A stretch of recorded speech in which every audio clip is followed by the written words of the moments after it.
રિસર્ચગેટ એ એક વિશિષ્ટ academic social networking platform છે જે ખાસ કરીને વિજ્ઞાનીઓ, સંશોધકો અને શૈક્ષણિક વેબસાઇટ માટે બનાવવામાં આવ્યું છે. તે 2008માં ઇજાદ મેડિસ, સોરેન હોફમાયર અને હોર્સ્ટ ફિન્કસે દ્વારા શરૂ થયું હતું. તેનો મુખ્ય ધ્યેય છે સંશોધકો વચ્ચે નેટવર્કિંગ, કોલાબોરેશન અને નોલેજ શેરિંગને વિઝિબિલિટી વધારવી.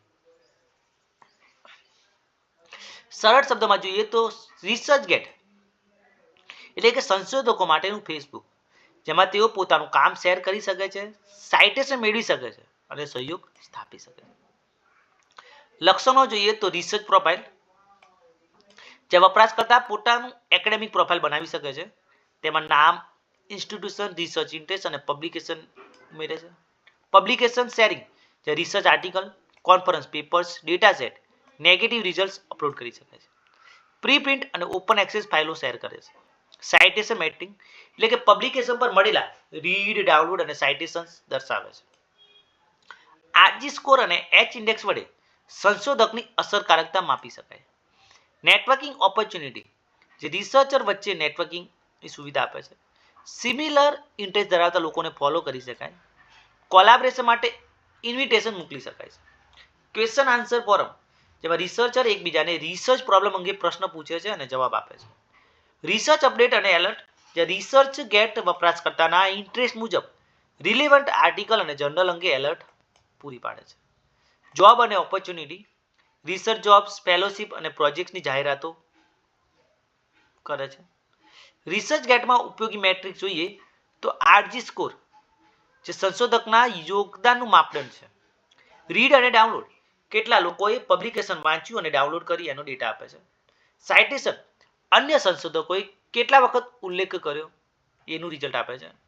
H index, research gate base, જેમાં સાઇટેશન ઇમ્પેક્ટ દર્શાવે છે. લાઇબ્રેરી સાયન્સ ક્ષેત્રે મહત્વ જોઈએ તો રિસર્ચ વિઝિબિલિટી, જેમાં લાઇબ્રેરી સાયન્સ પ્રોફેશનલ્સ પોતાના પેપર્સ ઓપન એક્સેસ મૂકી શકે છે. નોલેજ શેરિંગ, જ્યાં નવી ટેકનોલોજી, કેસ સ્ટડી અને બેસ્ટ પ્રેક્ટિસ શેર કરી શકાય છે. નેટવર્કિંગ, તો લાઇબ્રેરી સાયન્સ પ્રોફેશનલ્સ વૈશ્વિક સ્તરે જોડાઈ શકે છે. લિટરેચર એક્સેસ, તો પેઇડ જર્નલ્સમાંથી ઉપલબ્ધ ન થતા પેપર્સ ઘણીવાર રિસર્ચ ગેટ પર મફતમાં મળી જાય છે. Professional development, library science jobs, fellowship, workshop વિશે માહિતી મળે છે. ડિસ્કશન ફોરમ, જેમ કે પ્લેગેરિઝમ, લાઇબ્રેરી 2.0, ડિજિટલ લાઇબ્રેરી જેવા વિષયો પર ચર્ચા કરી શકાય છે. ફાયદા જોઈએ તો ઓપન એક્સેસ સપોર્ટ પૂરું પડે છે. ફ્રી પ્લેટફોર્મ છે.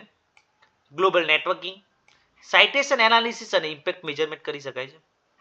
કોલાબોરેટિવ રિસર્ચ માટે અનુકૂળ છે.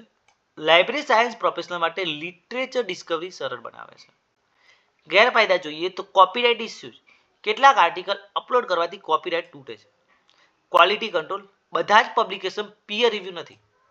ઓવર ડિપેન્ડન્સ, કેટલાક સંશોધકો ફક્ત રિસર્ચ ગેટ પર જ નિર્ભર રહે છે. મેટ્રિક્સ, જે હંમેશા સ્ટાન્ડર્ડાઇઝ નથી. રિસર્ચ ગેટ આજના સમયમાં સંશોધકો અને લાઇબ્રેરી સાયન્સ વેબસાઇટો માટે એક અગત્યનું સાધન છે. તે profile creation, publication sharing, citation matrix, networking, job opportunity જેવી સુવિધાઓ પૂરી પાડે છે.